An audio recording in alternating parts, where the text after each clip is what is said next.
All right, right here, I'm going to talk about online presence, but I'm going to talk about the relationship side of it. I'm going to talk about the stages side of it. So, when it comes to the person who's posting content and the person who has the online presence, I'm referring to their understanding of what stage it's at when it comes to their audience, what their relationship is with their audience, and how they can be appropriate or inappropriate when it comes to that relationship and the stages. I'm gonna use, for example, kind of like the teacher student relationship, right? Because I see a lot of people who put content out there in terms of people who specifically are speaking and trying to drop knowledge. So a lot of people want to get knowledge out there because they themselves is probably what they look for, right? So because they understand like it's missing or hard to find generally, they feel inclined to put knowledge out there. I can relate to that. So understanding how often to post content and what ways to post content really comes down to having a respect for the relationship one has with the audience and understanding what stage they're at in that relationship. Now, why would this be important to someone who wants to disseminate knowledge, someone who wants to share knowledge, drop knowledge on the audience?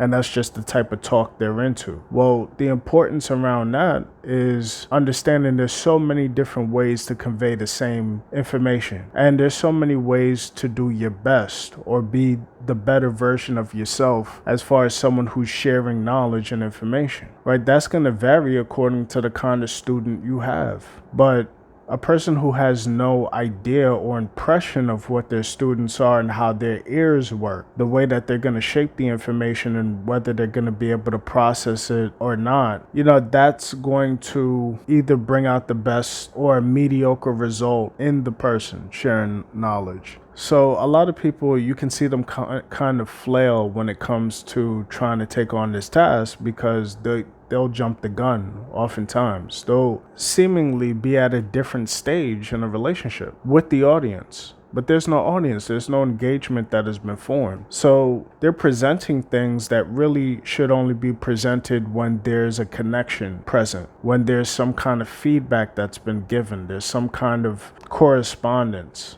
Because then they can really shape and style not just their message, but their personality and themselves to those who will receive them. A lot of people don't have a great time when it comes to generalizations. A lot of generalizations people form tend to be faulty, just riddled with biases and misconceptions. No matter what those generalizations are, that's one of like almost the blind spots I've seen very often with people, especially on the internet.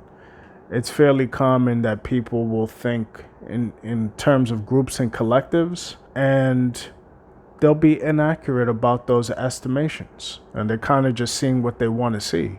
So similarly, this presents some interesting challenges when it comes to someone who's putting information out themselves or they're branding themselves, they're being an online presence, and you see these errors in generalization be a prominent feature in their content.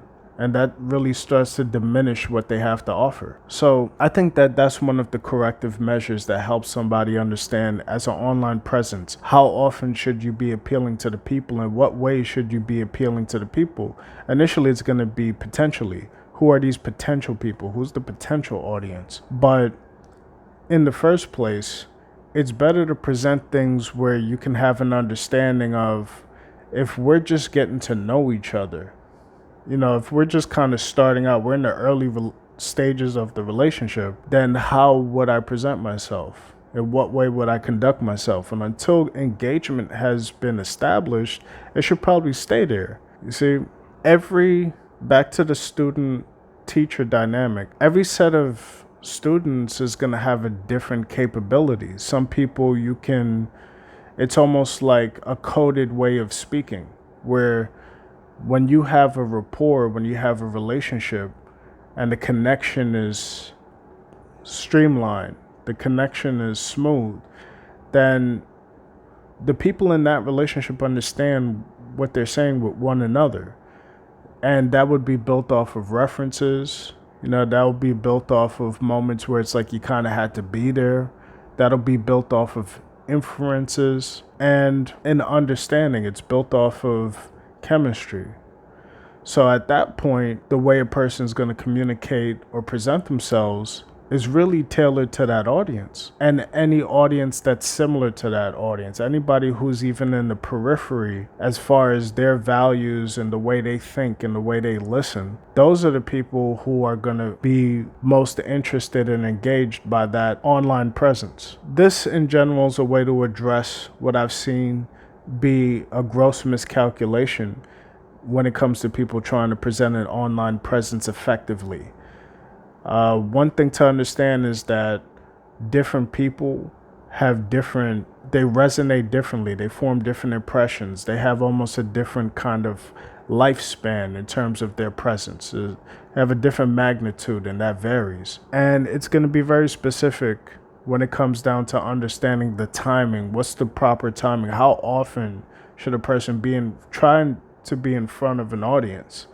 And then furthermore, at least the way to kind of check that, give like a self-check or a self-understanding and guiding that, especially starting out, I would think it really does come down to having a good understanding of how the relationship with the audience is formed and not jumping the gun when it comes to the stages of the relationship.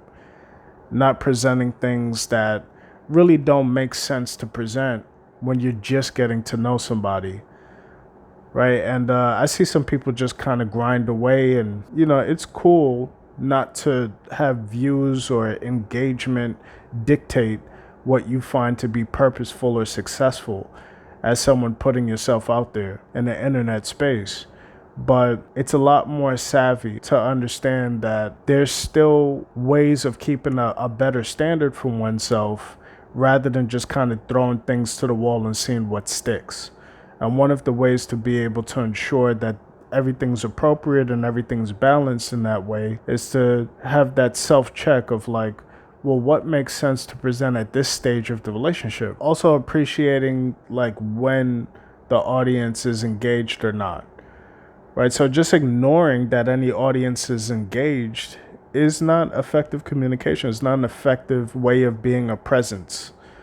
On the flip side, we have some people that go all out when it comes to online presence, and those are called like the clout chasers.